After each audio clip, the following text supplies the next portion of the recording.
Good morning. I ran for president to rebuild the backbone of the middle class, this country. That's the backbone. To build an economy from the bottom up and the middle out, and make sure the economy was stronger than it was before the pandemic. Since I came to office, that's what we've done.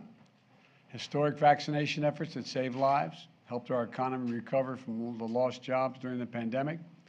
10 million jobs created, a record for any administration at this point in the presidency. 3.5% unemployment, 50-year low, 50-year low. 700,000, nearly 700,000 manufacturing jobs created, with companies investing billions of dollars to build industries of the future here in America. Proving that made in America is no longer just a slogan. We're rebuilding our roads, our bridges, our ports, our airports. We're delivering clean water, high-speed internet to every American. And the price of gas at the pump is coming down. It's down $1.20 since this summer, and just this week, last week, it's fallen another 10 cents. And today we have further proof that we're rebuilding the economy in a responsible way. Today, my administration announced that this year, the deficit fell by $1.4 trillion, the largest one-year drop in American history, $1.4 trillion decline in the deficit. Let me repeat that, the largest ever decline in the federal deficit. Let me be clear. This record deficit reduction includes the cost of my student loan plan and everything else we're paying for. The deficit is down $1.4 trillion this year, even after accounting for 30 years of debt relief paid in advance.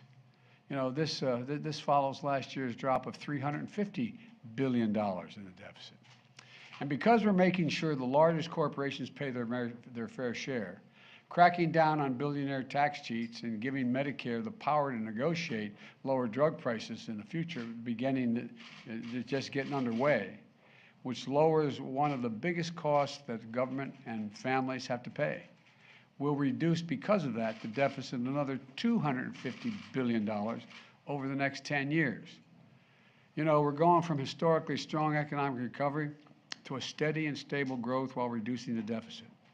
Building an economy where everyone does well, where the poor have a ladder up, the middle class does well, and the wealthy do very well. They're not hurt by it. And this is the economic vision I've had for America and the reason I ran, one of the reasons. Republicans in Congress have a very different vision. Now listen to me closely. Congressional Republicans love to call Democrats big spenders, and they always claim to be for less federal spending. But let's look at the facts. The federal deficit went up every single year in the Trump administration, every single year he was president.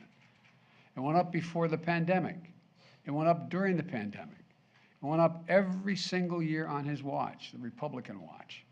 In fact, in 3 years before COVID hit, the deficit ballooned by another $400 billion. They're the facts.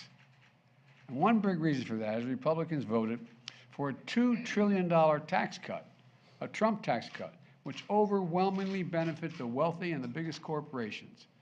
And that racked up the deficit significantly. On my watch, things have been different.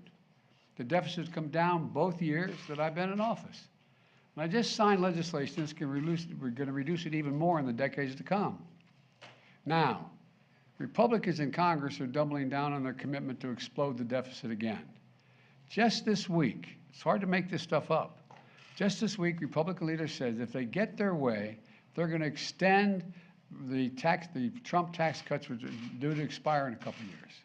Extend them. They said they'll repeal the corporate minimum tax of just 15% that I just signed into law, 15%. They'd allow the largest and most prosperous corporations in America to go back to paying zero in federal income tax, which 55 of them did in 2020. They said they'll repeal the lower prescription drug cost, and it will take effect next year, these major reductions in drug costs don't really kick in until next year. If Republicans repeal it, it's going to raise costs to millions of seniors, and the cost to the federal government will be billions of dollars. Put it all together, the Republican plan would add about $3 trillion to the deficit. $3 trillion. That's their plan. That's what they did under my predecessor, and that's what they intend to do again. Adding another $3 trillion to the deficit is reckless, it's irresponsible, and it would make inflation worse. For Americans, the deficit could not be clearer. We don't have to take my word for it, what they're for. They've laid out a plan and they laid out very clearly. Congressional Republicans say, and you all know this, their number one priority is to repeal the Inflation Reduction Act. Now here's what that means. If they get their way, the power we just gave Medicare to begin to negotiate lower prescription drugs goes away, gone. If they get their way, the $2,000 cap on prescription drug costs, which takes effect next year, maximum any senior would have to pay no matter what their drug costs are, would be $2,000, goes away, gone. The $35 a month cap on insulin, which takes effect next year, folks on Medicare, gone. The savings on health care premiums of $800 a year for millions of Americans under the Affordable Care Act, gone. And of course, they're still determined to repeal the Affordable Care Act, which means an end to the protections for tens of millions of people who cannot afford health insurance because they have a pre-existing condition. Let's remember that. We're talking about millions of people will lose their health insurance because they do not have a way to get it because they have a pre-existing condition. That's gone as well. And they're doing everything they can to get gas price. We're doing everything we can to keep gas prices down. The Republicans are against it all. And it's all part of the trickle-down mentality that says it doesn't matter what's happening on Main Street as long as Wall Street's feeling good. One more thing. If you're worried about the economy, you need to know this. The Republican leadership in Congress has made it clear. They will crash the economy next year by threatening the full faith and credit of the United States for the first time in our history, putting the United States in default unless we yield to their demand to cut Social Security and Medicare. You heard that one, right? You all heard them say that. That's what they're saying. Let me be really clear. I will not yield. I will not cut Social Security. I will not cut Medicare, no matter how hard they work at it. Folks, we know what the Republican Congress will do if they regain power. They're telling us, they're being straight up about it. They're going to repeal lower prescription drug prices, I just signed into law, and raise drug prices. They're going to cut Social Security and Medicare. They'll pass massive tax cuts for the wealthy, make them permanent, which they're not now, the individual tax cuts. They'll threaten the very foundations of the American economy if we don't meet their demands. And they talk about inflation. Everything they've proposed or are proposing will make inflation worse. Everything they're proposing will make inflation worse. Let me close with this. Over the last few years, we've faced some of the most difficult challenges in our history, both at home and abroad. But we're making real progress. We just have to keep going.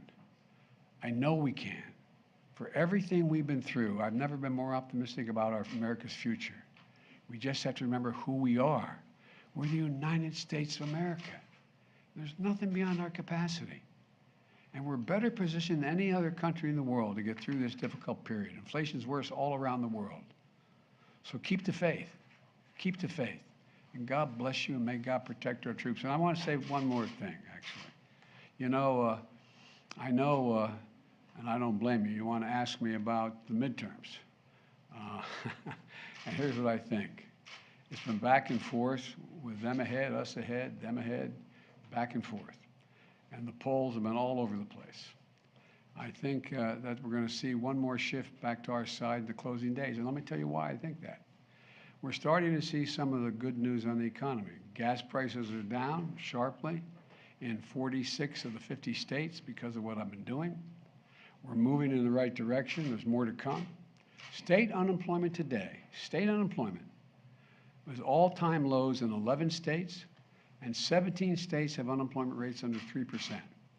The new deficit numbers, it's a record decrease. It's never happened before. The election is not a referendum, it's a choice.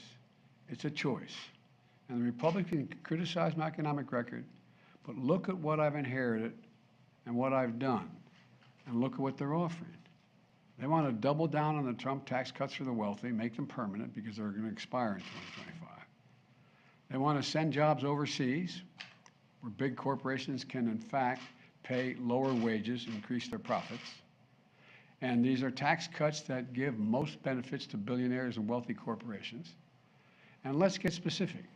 They want to abolish the 15%. 15%, what a terrible thing to ask a corporation to pay.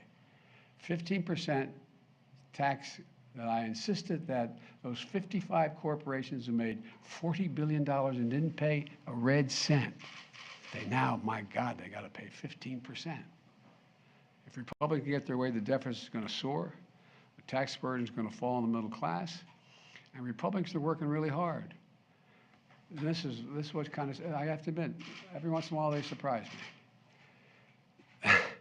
They have three, not one, not two, three plans to cut Social Security benefits. 3 plans. They're not going to stop there.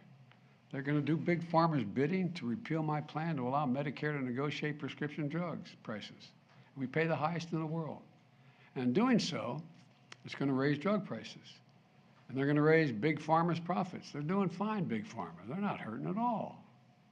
And they're going to raise your health insurance premiums. It's mega, MAGA trickle down. Mega, MAGA trickle down. The kind of policies that have failed the country before and will fail it again. And it'll mean more wealth to the very wealthy, higher inflation for the middle class. That's the choice we're facing. That's why I think that we're going to do just fine. Thank you. On the debt ceiling? On the debt ceiling, do you support the permanent repeal of the debt ceiling, sir? The permanent repeal of the debt ceiling? What do you mean? Debt limit? Yes. You mean just say we don't have a debt limit? No debt limit. No. That'd be irresponsible.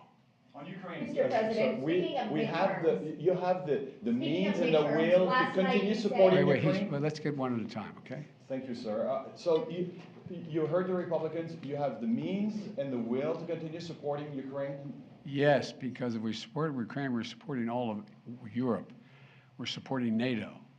Do you think that Mr. Putin decides he's just going to deal with Ukraine and that's the end of it?